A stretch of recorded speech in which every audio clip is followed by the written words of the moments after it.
பொது தமிழ் டிஎன்பிஎஸ்சி எக்ஸாமில் ப்ரீவியஸ் இயரில் கேட்கப்பட்ட கேள்வி, அதற்கான பதில் மட்டும் பார்ப்போம். கிணற்று தவளை போல உவமை கூறும் பொருள் தெளிக. சரியான பதில் ஆப்ஷன் சி, உலக அறிவின்மை. விழலுக்கு இறைத்த நீர் போல உவமை கூறும் பொருத்தமான பொருளை தேர்க. சரியான பதில் ஆப்ஷன் ஏ, 1 பயனின்மை. வாக்கிய அமைப்பினை கண்டறிக. அவனை திருந்தச் செய்தான். சரியான பதில் ஆப்ஷன் டி, பிறவினை தொடர். எவ்வகை வாக்கியம் என கண்டெழுதுதல்.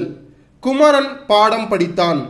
சரியான பதில் ஆப்ஷன் பி, செய்வினை வாக்கியம். செயப்பாட்டு வாக்கியங்களை கண்டு எழுதுக.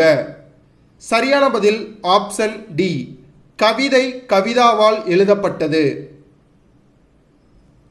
விடைக்கேற்ற வினாவை தேர்ந்தெடுத்தல். மாணவர்களே, இச்செயலை செய்தது மங்கையா மணிமேகலையா என வினவுதல் என்ன வினா? சரியான பதில் ஆப்ஷன் பி, ஐய வினா. பாஸ், உங்களுக்கான கேள்வி. விடைக்கேற்ற வினாவை தேர்ந்தெடுக்க. காட்டில் புலி நடமாட்டம் உள்ளது. கரெக்டான ஆன்சரை கமெண்ட்ல மென்ஷன் பண்ணுங்க. மறக்காம நிக்டோ ஐஏஎஸ் யூடியூப் சேனலை சப்ஸ்கிரைப் பண்ணுங்க. இன்ஸ்டாகிராமில் ஃபாலோ பண்ணுங்க.